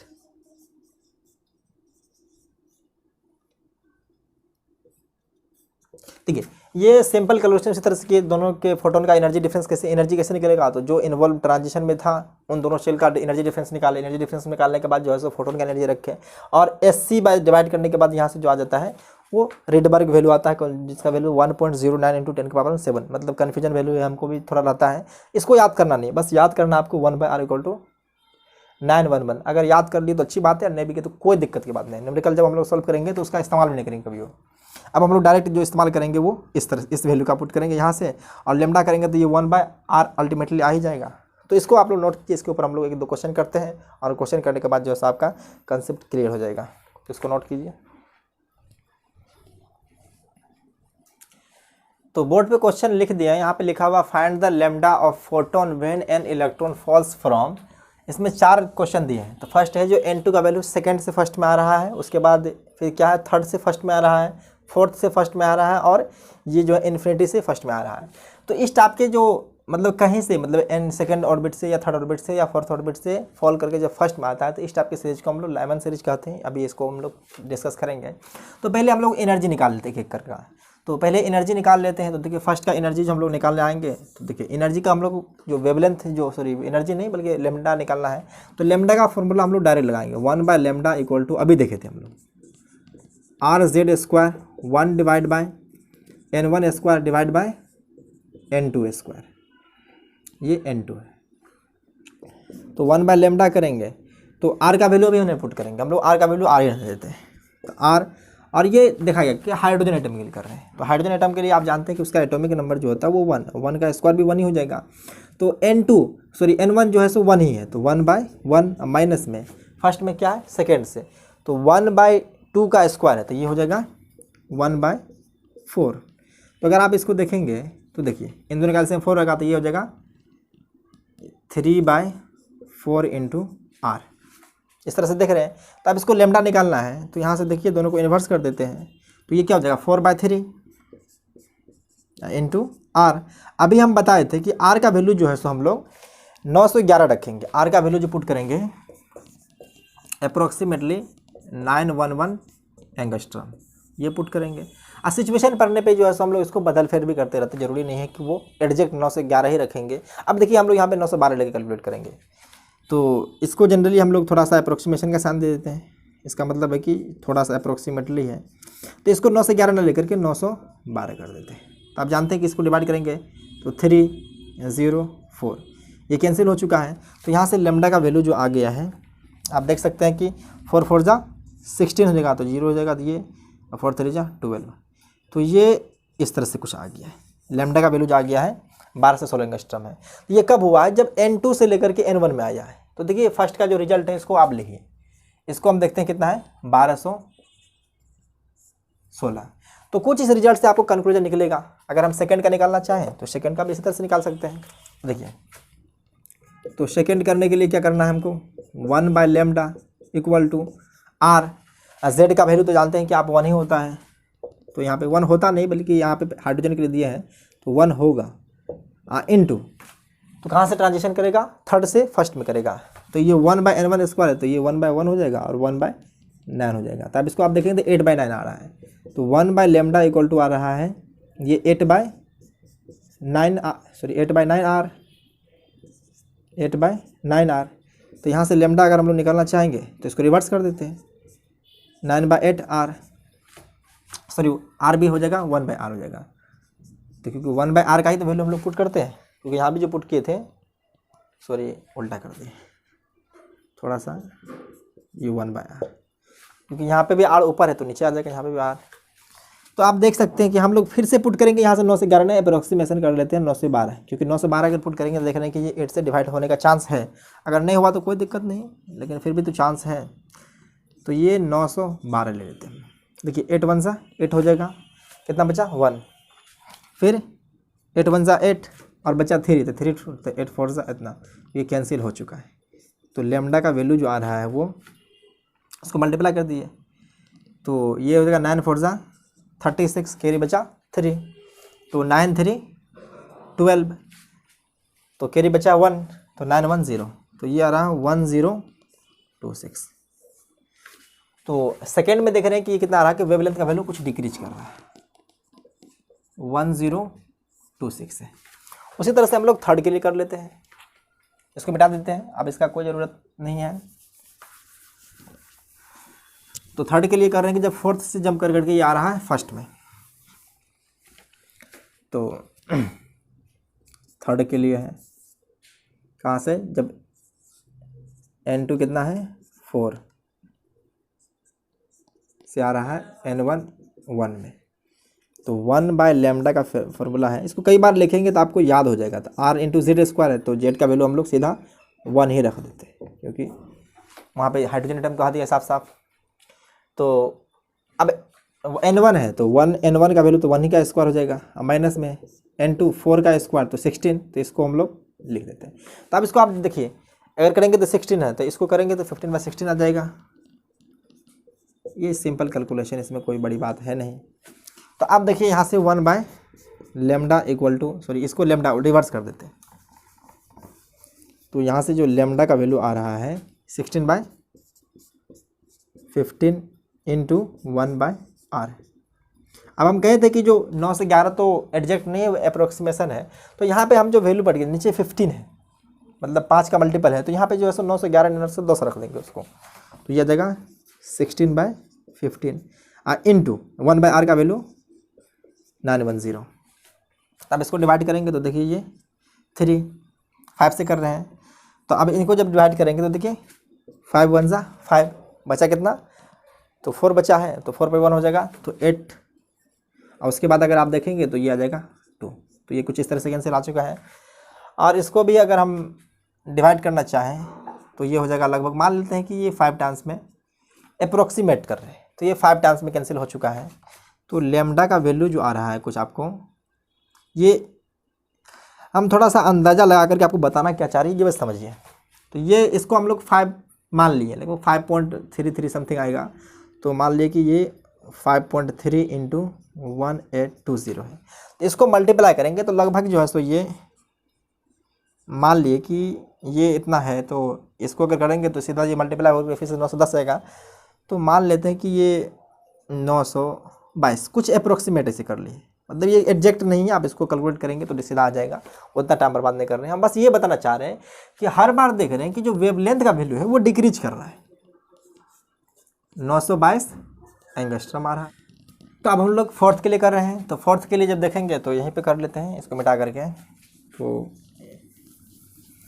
अब फोर्थ में दिया हुआ कि जब ये इनफाइनाइट से, मतलब जो है सो इनफाइनाइट, मतलब जो है सो इनफाइनाइट कहने का मतलब है कि सबसे लास्ट सेल जो होगा उसी को इनफाइनाइट कंसीडर कर लिया गया है। तो इनफाइनाइट सेल से जब जंप कर करके वो फर्स्ट सेल में आता है, और इस सबको हम लोग लाइमन सीरीज कहते हैं। अभी हम लोग इसको दिखा देते हैं। तो ये फोर्थ का आ जाएगा, फोर्थ का। तो ये 1/λ इक्वल टू आर जेड, यानी कि 1 का स्क्वायर इंटू 1/1 माइनस 1/∞ का स्क्वायर भी इन्फिनिटी होगा।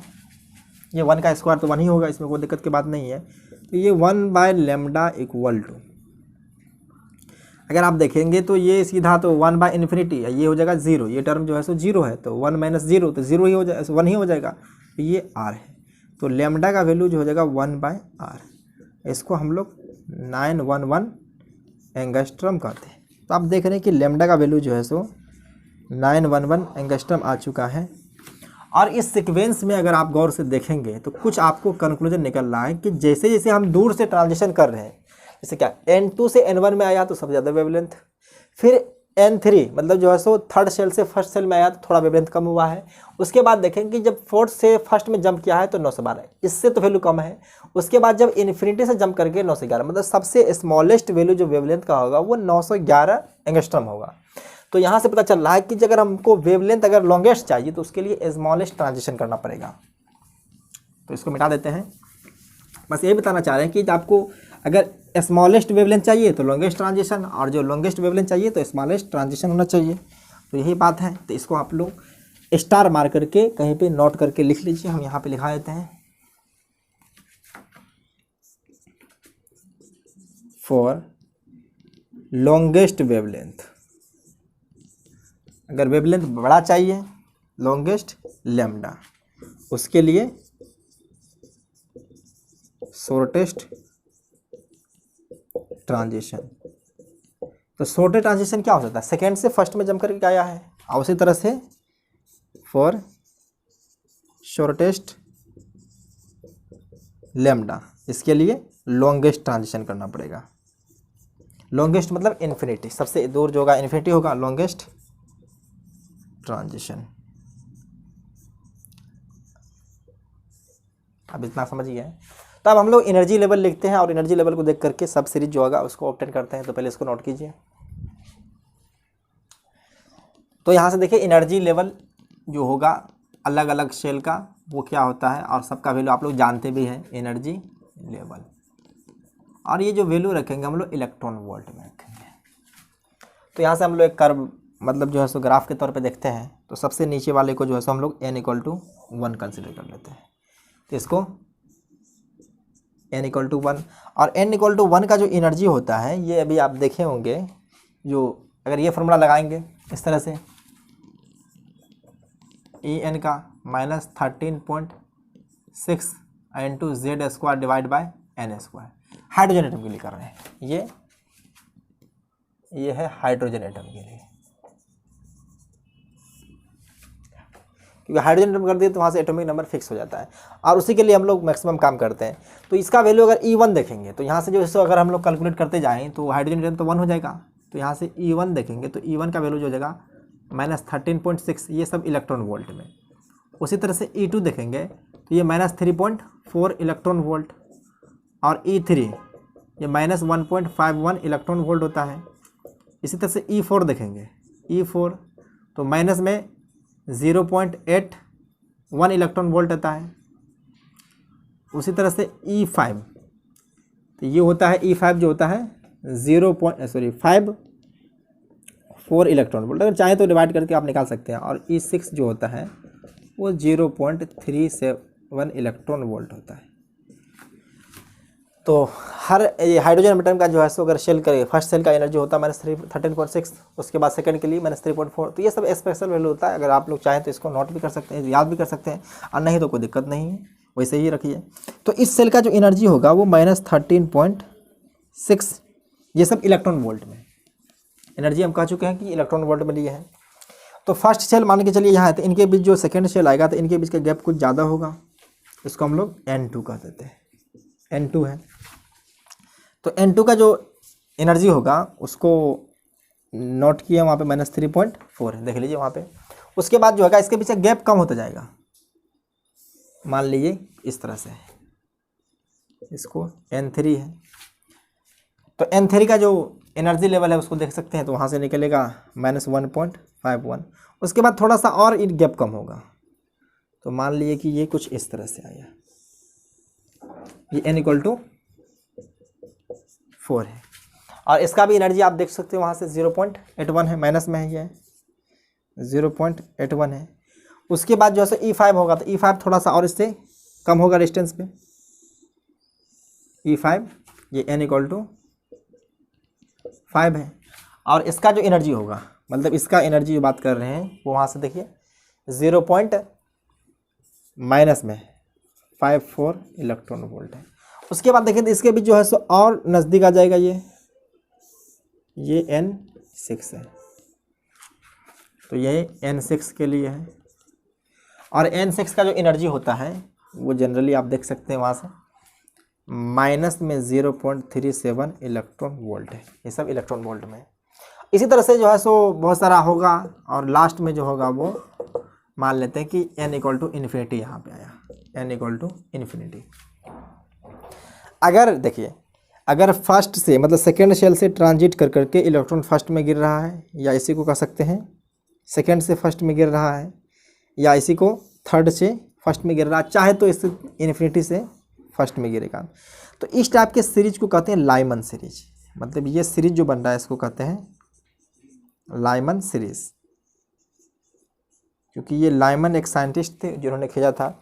और इसका रेंज अगर देखेंगे वेवलेंथ का, तो ये होता है, अभी जो हम लोग देखे थे वो अगर सबसे लास्ट देखेंगे तो वो था कुछ, शायद बात करें तो ये था 1200 समथिंग था, और जो 911 था, तो ये वेवलेंथ जो है सो अल्ट्रा वायलेंट रीजन में आता है। मान लीजिए कि 1200 जो है 16 था, याद आ गया, 1216 एंगस्ट्रॉम था, और उसी तरह से जो है सो सबसे छोटा वेवलेंथ जो था वो 911 था।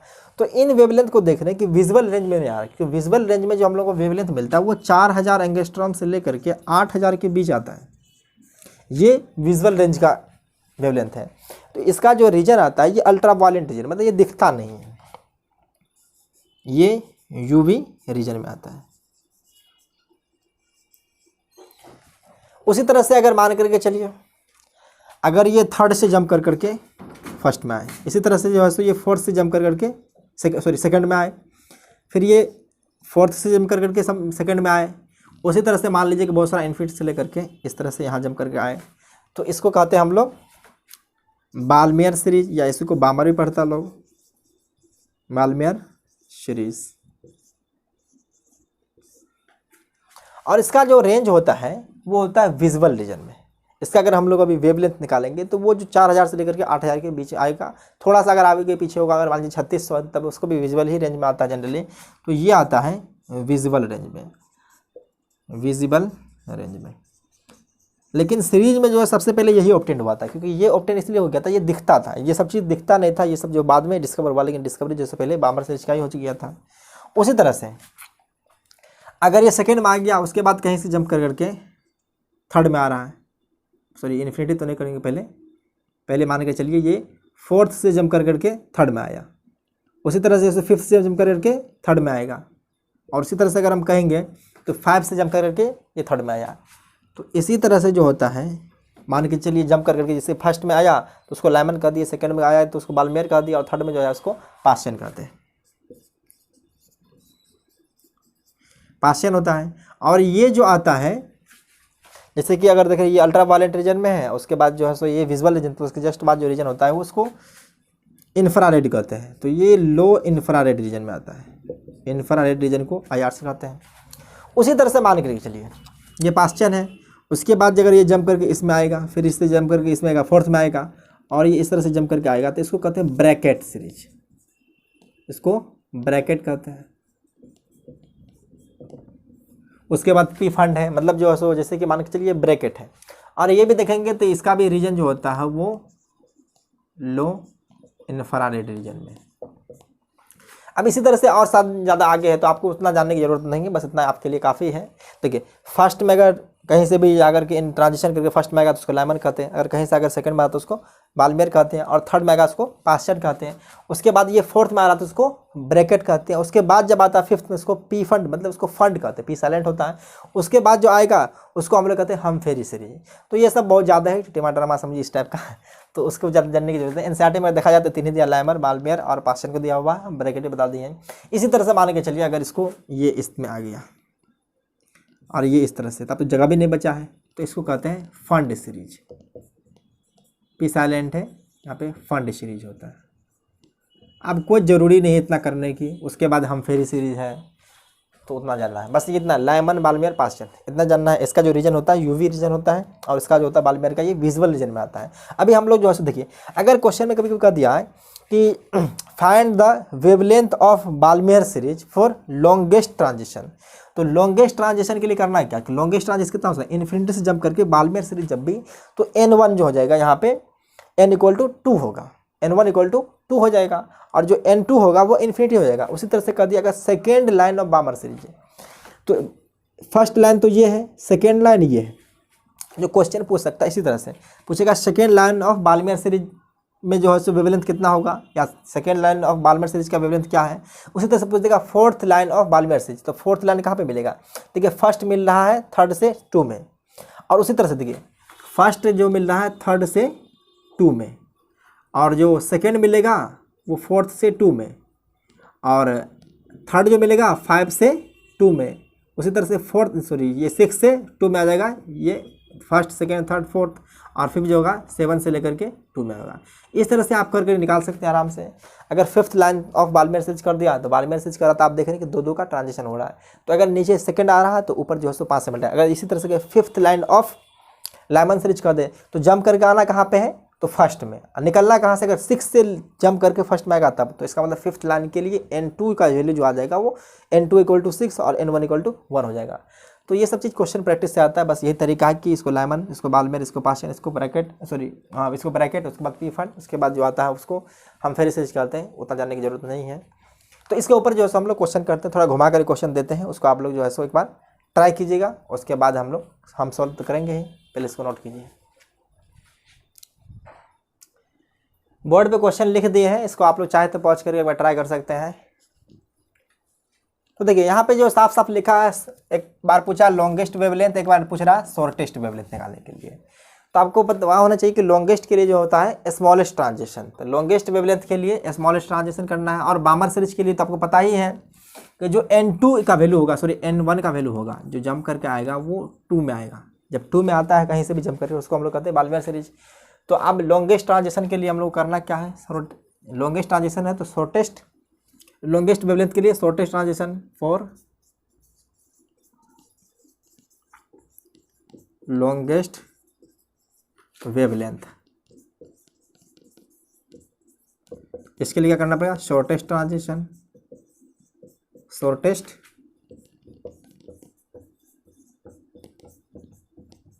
ट्रांजिशन। तो शॉर्टेस्ट ट्रांजिशन कहाँ से होता है, n3 से जंप कर करके n = 3 से जंप कर करके ये 2 में जाएगा। तो यहाँ से ये n2 का वैल्यू ये मिल जाएगा और n1 का वैल्यू ये हो जाएगा।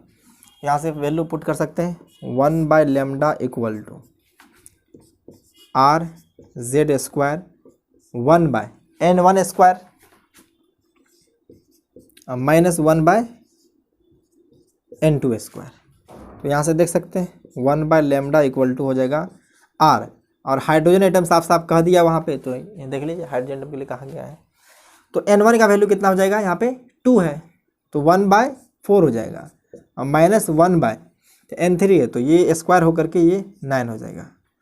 तो इन दोनों का एलसीएम अगर देखेंगे तो 36 आ रहा है। तो इसको थोड़ा सा मैथमेटिक्स से कैलकुलेशन कर लीजिए। R = अगर आप देखेंगे तो ये 9 में 4 तो 5/36 आ रहा है। तो यहाँ से जो लैम्डा का वैल्यू आ जाएगा वो 36/5 × 1/r, और इसको हम बताए थे किस तरह कैलकुलेट करना। 1/r का वैल्यू रखेंगे हम लोग 9 से 11 नहीं, बल्कि यहाँ पे 9 से 10 रख देंगे क्योंकि 5 नीचे में है। तो ये 36 / 5 × अप्रोक्सीमेट वैल्यू है, तो ये ये सब एंगस्ट्रॉम में आएगा। अगर आप इसको डिवाइड करेंगे तो देखिए ये आ जाएगा 182। तो लैम्डा इक्वल टू जो 36 इंटू 182, इसका मल्टीप्लिकेशन जो आएगा, हम इसको करके रखे हैं, इसको देख के लिख देते हैं। ये आता है 6552 एंगस्ट्रॉम। ये लॉन्गेस्ट वेवलेंथ मिल जाएगा। उसी तरह से हम लोग को शॉर्टेस्ट चाहिए तो उसके लिए लॉन्गेस्ट ट्रांजिशन करना पड़ेगा। तो इसको नोट कीजिए, उसके बाद हम लोग शॉर्टेस्ट के लिए ले रहे हैं। तो चलिए, फॉर शॉर्टेस्ट वेवलेंथ तो उसके लिए क्या करना पड़ेगा, लॉन्गेस्ट ट्रांजिशन। लॉन्गेस्ट ट्रांजिशन क्या हो सकता है, इन्फिनिटी से जंप करके आएगा जब सेकंड में, तब उसको बाल्मियर सीरीज कहेंगे। ये भी बाल्मियर सीरीज ही है, तो यहाँ से ये फॉर्मूला तो सेम ही रहेगा। और यहाँ पे जो हो जाएगा ये इन्फिनिटी, तो 1/∞ इक्वल टू 0 हो जाएगा। तो थोड़ा यहाँ से चेंज होगा, तो 1/λ इक्वल टू r इंटू 1/4 है। तो यहाँ से लैम्डा का वैल्यू जो है वो 4/r हो जाएगा। और आप जानते हैं इसको कि 4 इंटू 911, इसको आप कैलकुलेट करेंगे तो लगभग जो है सो देखिए ये 4436 एंगस्ट्रॉम। तो ये इस तरह का कुछ वैल्यू देगा। तो आप इस पे अगर आप चाहें तो हर तरह क्वेश्चन बना सकते हैं। अगर वही है कि थर्ड लाइन ऑफ बामर सीरीज का दे या बाल्मियर सीरीज या पास्टन सीरीज, तो वहाँ से आप लोग कैलकुलेट कर सकते हैं। तो उसके बाद जो है सो एक छोटा सा टर्म आता है number of spectral line, unique spectral line. तो उसको हम लोग डिस्कस कर लेते हैं।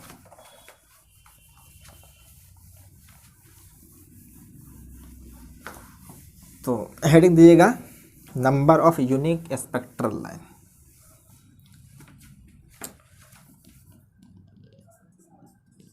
Number of unique spectral line, या इसे को कहते हैं number of unique transition. Unique transition, या इसी को नंबर ऑफ यूनिक वेवलेंथ भी कह सकता है।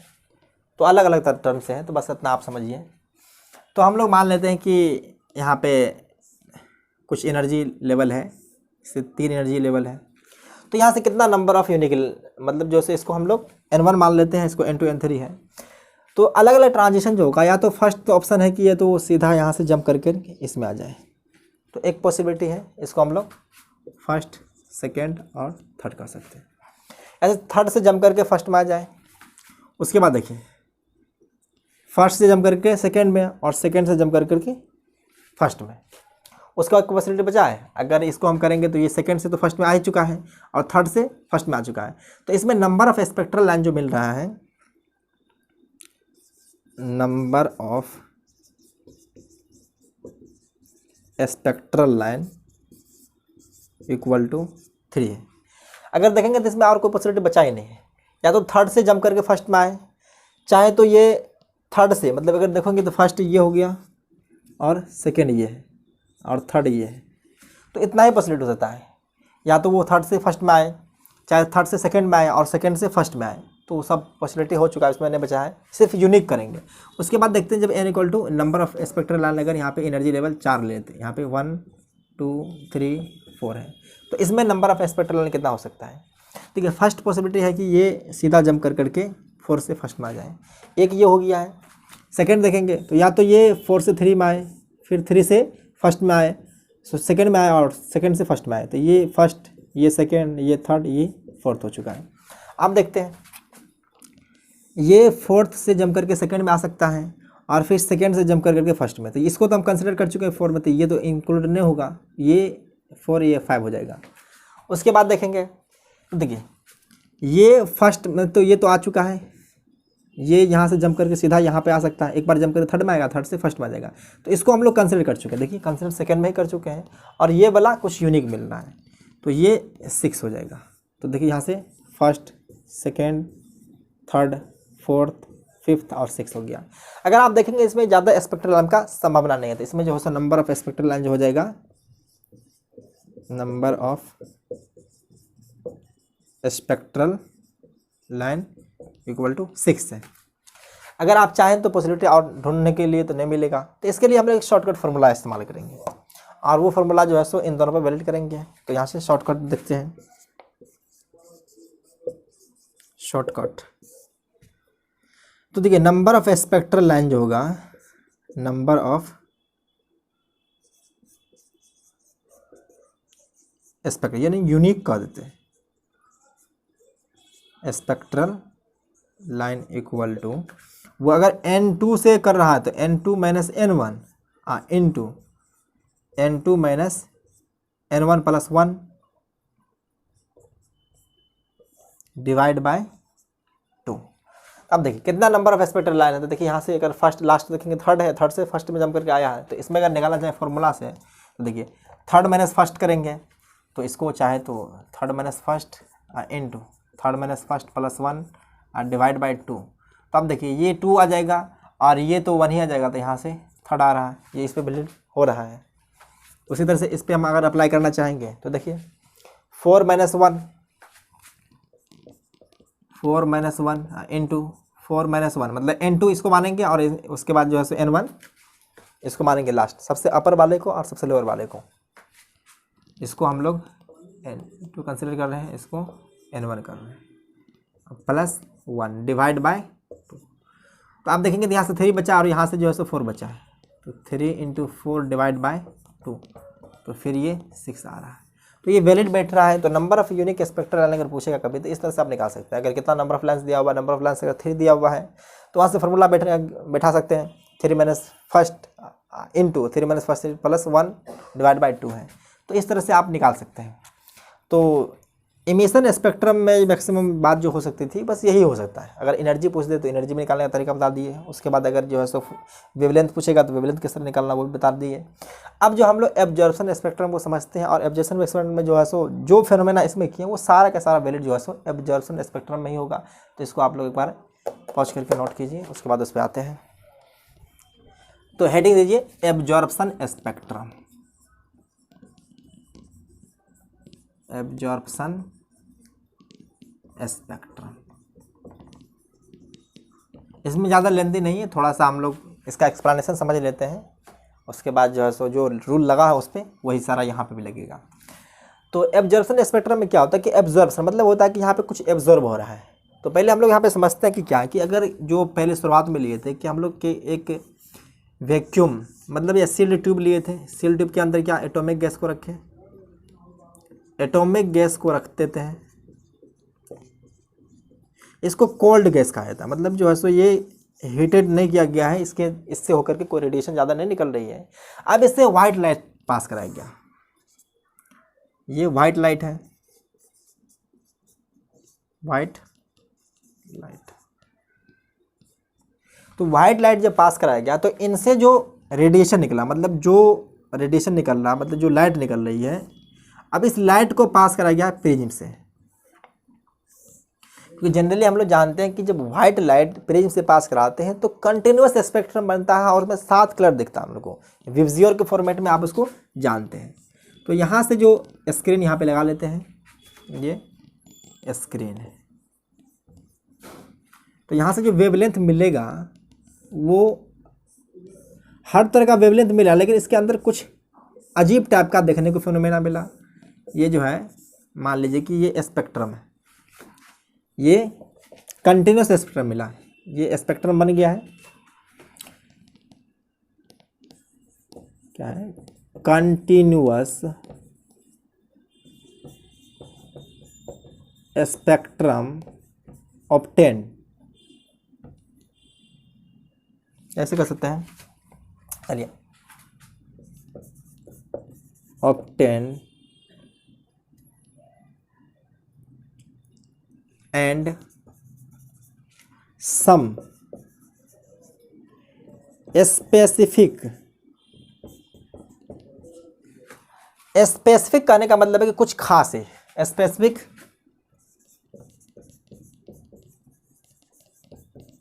Wavelength are missing. अब यहाँ पे कुछ जैसे कि स्पेक्ट्रम तो कंटिन्यूस ही बना, कंटिन्यूस बनने के साथ साथ जो देखा गया कि कुछ जैसे कि मान लेते हैं कि इसको इस स्पेक्ट्रम को यहाँ पे अगर मान लिया कि यहाँ पे कुछ एक गायब है, फिर यहाँ पे गायब है, फिर यहाँ पे गायब है, अगर यहाँ पे देख ले तो ये जो स्पेक्ट्रम है कंटिन्यूस है।